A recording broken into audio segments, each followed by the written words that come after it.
Bienvenue dans la vidéo sur les contrôles de gestion. Dans cette vidéo, nous allons voir plusieurs outils de contrôle de gestion. La balance horizontale mandant, la pointe de trésorerie et les contrôles des dépôts de garantie. Nous allons commencer par la balance horizontale mandant. Depuis le menu Gérance, Édition, Balance horizontale mandant. Renseignez le numéro de cabinet et une date d'arrêté si nécessaire. Ceci n'est pas obligatoire.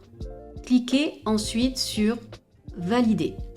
La balance affiche tous les comptes mandants propriétaires et les comptes rattachés. Les comptes locataires, les comptes trop perçus locataires, les comptes dépôt de garantie, conservé cabinet, etc. Et également les comptes comptables, comme les comptes honoraires de gestion, honoraires de location, le compte banque, etc. Vous pouvez avec un double clic accéder à l'interrogation du compte pour chaque ligne. Les anomalies sont surlignées en rouge. Il peut s'agir d'un compte dont le solde est anormal comme un propriétaire débiteur. Vous avez la possibilité d'imprimer cette balance et d'éditer les anomalies en couleur. Vous pouvez également faire, si vous le souhaitez, une extraction Excel en cliquant sur l'icône en haut à droite. Nous allons maintenant voir comment éditer la pointe de trésorerie, appelée également pointe des fonds détenus. Rendez-vous dans Gérance, Édition, Pointe des fonds détenus. Renseignez le numéro de cabinet, une date de début et de fin, le montant de la garantie financière de votre cabinet. Ce montant sera sauvegardé pour l'édition suivante. Complétez le titre qui apparaîtra sur votre édition.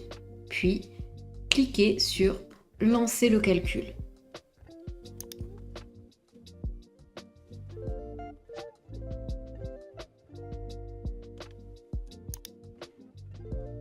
Vous aurez une page pour chaque mois demandé avec le détail jour par jour du montant maximal des fonds que vous détenez et en bas de page, le montant maximal atteint pour le mois. Sur la dernière page, vous aurez également la date à laquelle vous avez atteint la pointe maximale pour toute la période. Si vous dépassez la pointe, vous aurez ce message.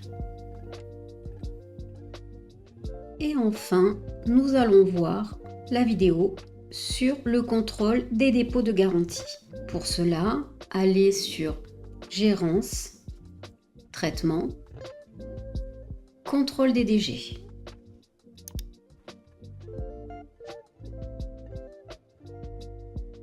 Un tableau s'affiche avec par défaut les mandats actifs et les locataires présents. Vous pouvez néanmoins sélectionner les mandats perdus ainsi que les locataires sortis. Dans les différentes colonnes, vous avez les numéros de compte et nom des propriétaires en bleu, les numéros de compte et nom des locataires en orange pour les dépôts de garantie détenus par le propriétaire et en blanc pour les dépôts de garantie conservés par le cabinet sur le compte 4104. Les éventuelles anomalies sont surlignées en rouge.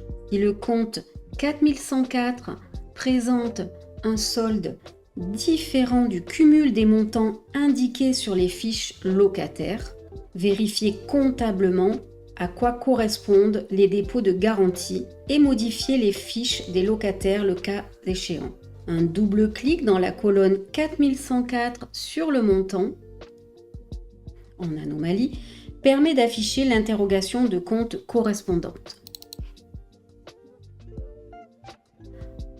Un double clic sur le nom du locataire permet d'accéder à sa fiche et ainsi faire des corrections si nécessaire. Pour cela, cliquez sur la zone du dépôt de garantie, sur le montant ou sur le mode de conservation et cliquez sur les touches CTRL et S. Renseignez le mot de passe temporaire que vous aurez préalablement demandé sur la hotline de Teamsy. Effectuez vos corrections et validez la fiche. Fermez, puis actualisez le tableau en haut à droite. Vous pouvez, si vous le souhaitez, imprimer cet état. Vous pouvez également faire une extraction Excel en cliquant sur cette icône. Nous vous conseillons de lancer ce contrôle régulièrement. Merci de votre attention et à bientôt sur nos tutos.